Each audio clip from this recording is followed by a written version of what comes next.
5:17 ng umaga ayon sa Philippine Standard Time, mga kaibigan, at kayo ay nakatutok dito sa Panahon TV.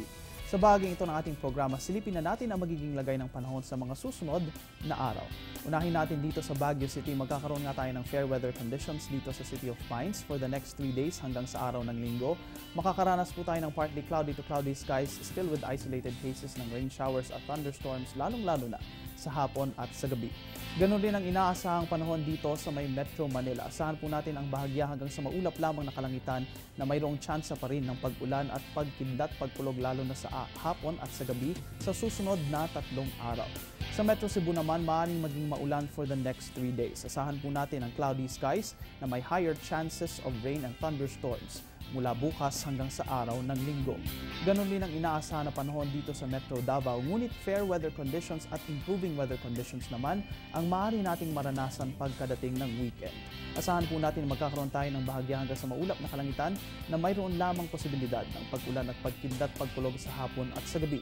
Sa Zamboanga City naman, nananaig at nagpapatuloy ang fair weather conditions at iyan ay magpapatuloy hanggang sa araw ng Linggo.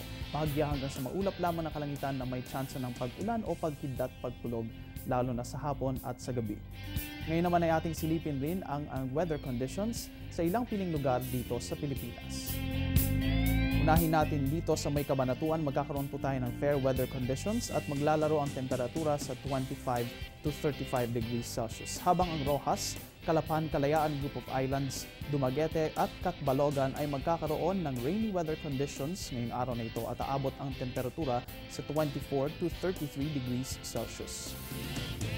Habang dito naman sa may Dipolog, magkakaroon tayo ng fair weather conditions at maglalaro yan sa 25 to 30 degrees Celsius. Habang ang Surigao at Tagbilaran naman ay magkakaroon ng rainy weather conditions ngayong araw na ito at magkakaroon ng parehong temperatura na aabot sa 24 to 30 degrees Celsius. Ang Kidapawan naman at General Santos City ay magkakaroon ng magandang panahon ngayong araw na ito at aabot lamang ang temperatura sa 23 to 31 degrees Celsius.